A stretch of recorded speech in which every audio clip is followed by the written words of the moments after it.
নমস্কার, পিয়ালির সংসারে আপনাদের প্রত্যেককে স্বাগত। আজকে আমি ক্রিসপি চিকেনের রেসিপি শেয়ার করছি। প্রথমে বোনলেস চিকেনের পিসকে আমি সরু করে লম্বাভাবে কেটে নিয়েছি, যেমনটি দেখা যাচ্ছে ঠিক ওরকমভাবে।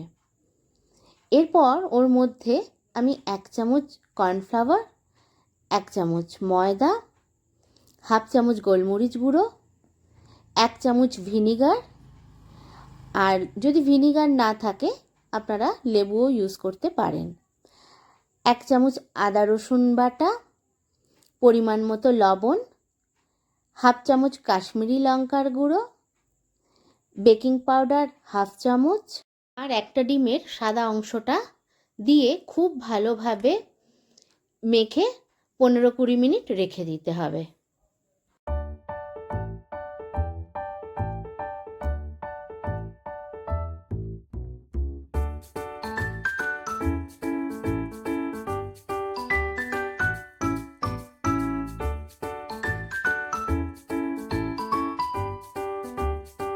পনেরো 20 মিনিট পর ফ্রাইং প্যান বা কড়াই বসিয়ে ভাজার জন্য সাদা তেল দিলাম।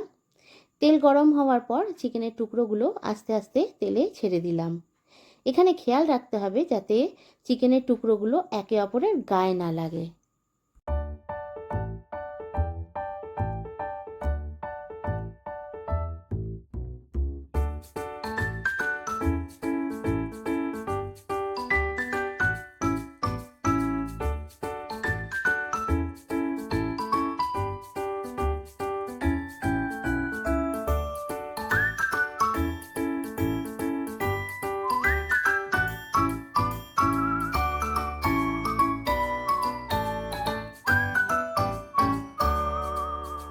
দুদিক খুব ভালোভাবে ভাজা হয়ে গেলে তুলে রাখলাম। এইভাবে বাকি চিকেনও ভেজে তুলে নিলাম। এরপর ফ্রাইং প্যান থেকে তেল কমিয়ে 1 চামচ তেলে 10-12টা কোয়া রসুন কুচোনো দিয়ে দিলাম। রসুনটা একটু লালচে হয়ে আসলে কেটে রাখা ক্যাপসিকাম আর পেঁয়াজটা দিয়ে নাড়তে থাকলাম। সঙ্গে 2টো কাঁচা লঙ্কার কুচিও দিয়ে দিলাম। এরপর একটু লবণ দিয়ে নাড়তে থাকলাম। লবণটা একটু বুঝে দিতে হবে, কারণ সোয়া সসে লবণের পরিমাণ থাকে তো, তাই একটু বুঝে দেবেন।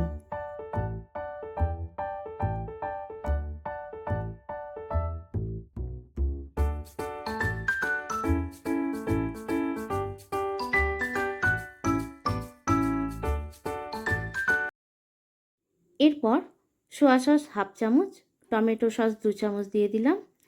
কালারের জন্য একটু কাশ্মীরি লঙ্কার গুঁড়ো আর সামান্য জল দিয়ে নাড়তে থাকলাম।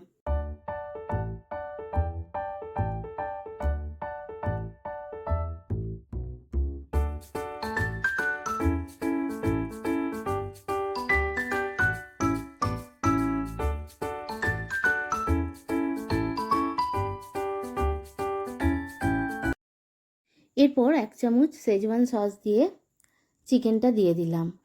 চিকেনটা ভালোভাবে এই গ্রেভিটার মধ্যে নাড়াচাড়া করে 1 মিনিটের মতো তারপর নামিয়ে নিলাম। আমার এই রেসিপিটি আপনাদের কেমন লাগলো অবশ্যই লাইক শেয়ার কমেন্টসের মাধ্যমে জানাবেন। ভালো লাগলে অবশ্যই সাবস্ক্রাইব করবেন। দেখা হচ্ছে আবার নতুন ভিডিওতে। আর পুজোর কিছু স্পেশাল রেসিপি নিয়েও আমি হাজির হচ্ছি। আজকের মতো এখানেই শেষ করছি। ভালো থাকবেন। নমস্কার।